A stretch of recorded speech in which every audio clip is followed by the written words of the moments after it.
ذوالفقار نے مجھے سونے کی انگوٹھی نہیں بلکہ ہیرے کی انگوٹھی دی۔ وہ بہت امیر تھا اور اس کے ہاتھ میں ہیرے کی چمک کسی خزانے جیسی لگ رہی تھی۔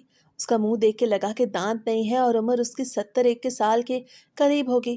اس نے کہا آج تمہاری زندگی کی خوبصورت رات ہوگی۔ میں نے کہا کیوں نہیں، پہلے دودھ پی لیں۔ میں نے دودھ کا گلاس اس کی طرف بڑھایا اور دل میں سوچا یہ آدمی کیا کرے گا، لیکن تھوڑی دیر بعد پتہ نہیں اسے کیا ہوا، وہ دودھ پی کے سو گیا اور میں بھی بیٹھ گئی۔ میں خاموش بیٹھی رہی۔ کمرے میں نرم روشنی پھیلی ہوئی تھی اور کھڑکی سے ہلکی ہوا آ رہی تھی۔ میں نے صرف اپنے بال سیدھے کیا اور خود کو آئینے میں دیکھا۔ روشنی میرے چہرے پہ پڑ رہی تھی اور ماحول میں سکون تھا، لیکن دل میں خالی پن محسوس ہوا۔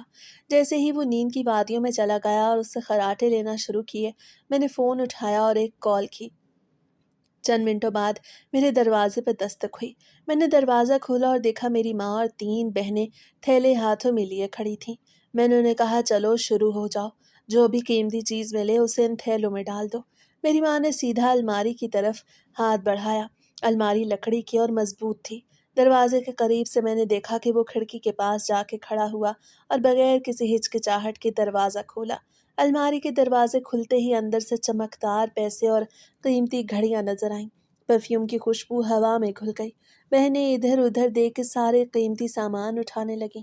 الماری میں رکھی ہوئی اشیاء ڈیکوریشن پیس شامل تھے، چھوٹے چھوٹے زیورات اور رقم تھی۔ میں نے سب کچھ دیکھ کے مسکرایا اور پھر میں نے وہ ہیرے کی انگوٹھی بھی اٹھائی جو ذوالفقار نے مجھے دی تھی۔ ساتھ پہ سونے کے زیورات اور ذوالفقار کا موبائل، اس کی گھڑی اور گلے میں پہنی ہوئی چین بھی تھی۔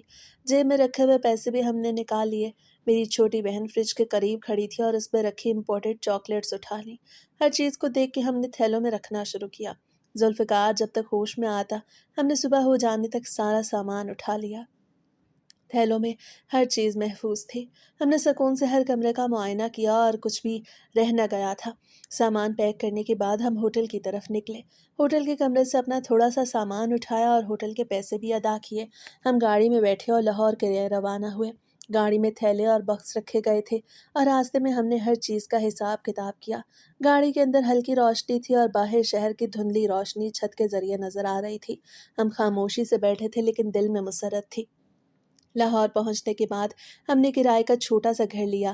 گھر میں فرنیچر اور بنیادی سامان موجود تھا، اتنا کہ گزارا ہو جائے۔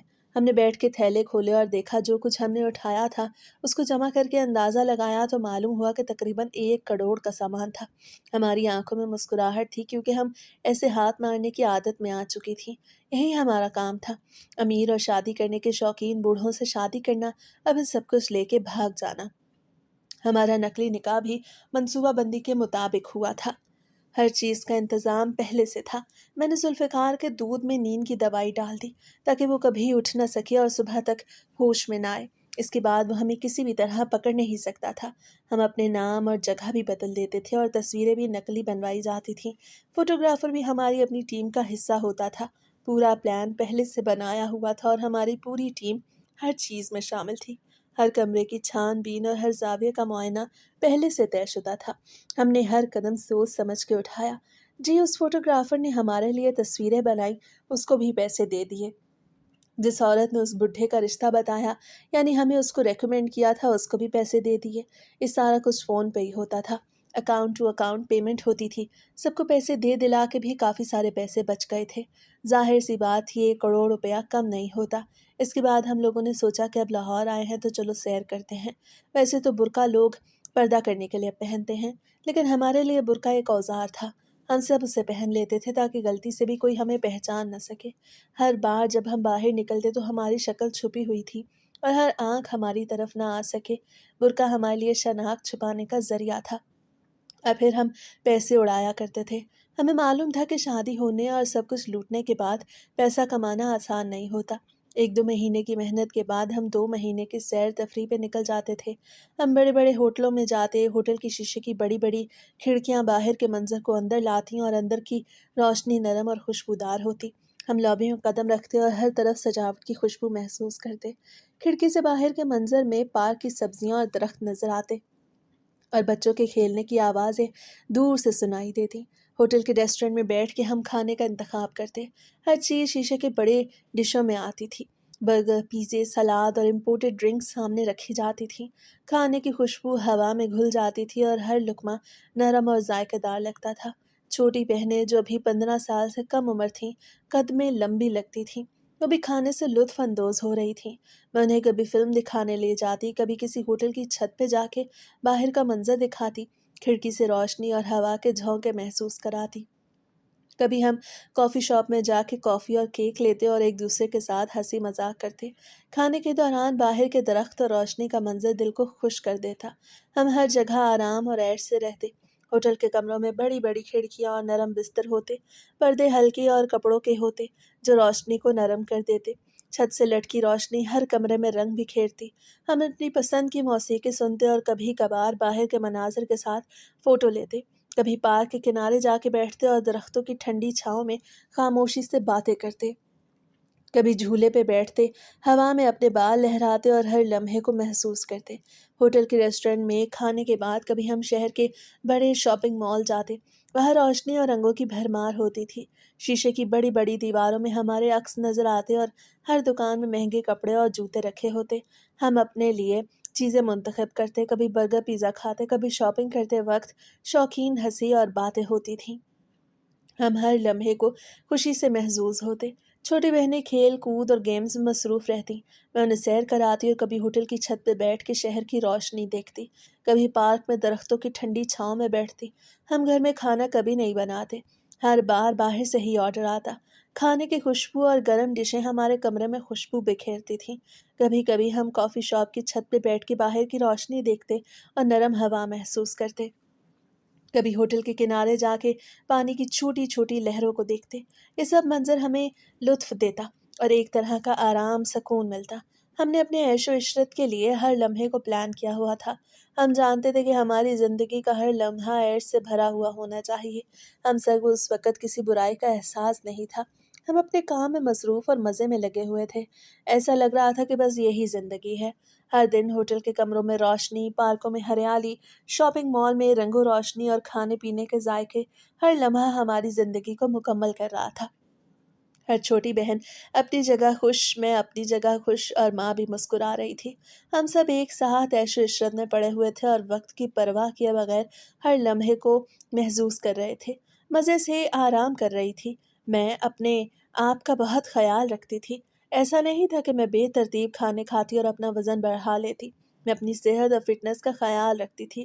صبح جلدی اٹھ کے ورزش کیا کرتی، کبھی کبھی جم جاتی، کبھی چھوٹے چھوٹے وزن کے ساتھ ورزش کرتی اور اپنے جسم کو ٹون رکھتی۔ میں کھانا بھی اعتدال میں کھاتی اور جو کھاتی وہ ذائقے دار ہونے کے باوجود صحت مند ہوتا۔ کبھی کسی برگر یا پیزے کا مزہ لیا تو اس کے بعد ہلکی سی واک کر لیتی تاکہ توازن برقرار رہے۔ میری خوبصورتی بھی ایک پہلو تھا جو میری زندگی کو آسان بنا رہا تھا۔ میرے بال گھنے اور نرم تھے اور میں انہیں ہر وقت صاف اور ترتیب میں رکھتی تھی۔ میری آنکھیں چمکدار اور ہلکی شیریں تھیں، ہونٹ نرم اور گلابی تھے، میری جلد نرم اور چمکدار تھی۔ میں اپنے ہاتھوں اور ناخنوں کا بہت خیال رکھتی تھی، وہ نرم اور صاف ہوتے تھے۔ میں روزانہ جلد اور بالوں کے لیے وقت نکالتی اور کبھی بھی جلدی یا دباؤ کی وجہ سے اپنے آپ کو بالکل بھی نظر انداز نہیں کرتی تھی۔ میں اتنی خوبصورت تھی کہ مجھے دیکھ کے کوئی بھی شادی کے لیے تیار ہو جاتا اور لوگ زیادہ چھان بین بھی نہیں کرواتے تھے۔ میری خوبصورتی اور فٹنس نے ہماری زندگی کو آسان بنایا تھا، اسی لیے ہمارا کام اور زندگی دونوں بغیر کسی مشکل کے چل رہے تھے۔ میں نے ہر لمحہ اپنی زندگی کا بھرپور لطف اٹھایا۔ کھانے، ورزش، آرام، سفر، ہوٹل، پارک، شاپنگ، ہر چیز میں توازن رکھا ہوا تھا۔ ہر وقت اپنے آپ کو بہتر بنانے اور فٹ رکھنے میں مصروف رہتی تھی۔ ایک دفعہ میں اکیلی بیٹھی تھی، کمرے میں خاموشی تھی، باہر شام اتر رہی تھی، کھڑکی سے ہلکی روشنی اندر آ رہی تھی اور میں بستر کے کنارے بیٹھ کے سوچوں میں گم تھی۔ اسی وقت میں نے گنتی کرنے کا خیال کیا۔ میں نے انگلیوں پہ حساب لگانا شروع کیا اور اچانک رک گئی۔ میں چونک سی گئی۔ ابھی تک میں 15 دفعہ نکاح کر چکی تھی۔ ظاہر ہے یہ سب جھوٹ تھا، لیکن 15 دفعہ دلہن بن چکی تھی، 15 دفعہ سرخ جوڑا پہنا، 15 دفعہ ہاتھوں میں مہندی لگی، 15 دفعہ منہ دکھائی ہوئی اور ہر دفعہ ایک نئی جگہ، ایک نیا گھر، ایک نیا چہرہ۔ جب بھی ہم کسی نئے محلے میں آتے تھے تو سب سے پہلے میری ماں حرکت میں آتی تھی۔ وہ ہمسایوں کے ساتھ بیٹھتی، باتیں کرتی اور آہستہ آہستہ کہانیاں بناتی۔ وہ کہتی کہ اس کے بابا باہر کے ملک ہوتے ہیں اور یہ میری 3 بیٹیاں ہیں، میں سب سے بڑی ہوں اور میری شادی کرنی ہے۔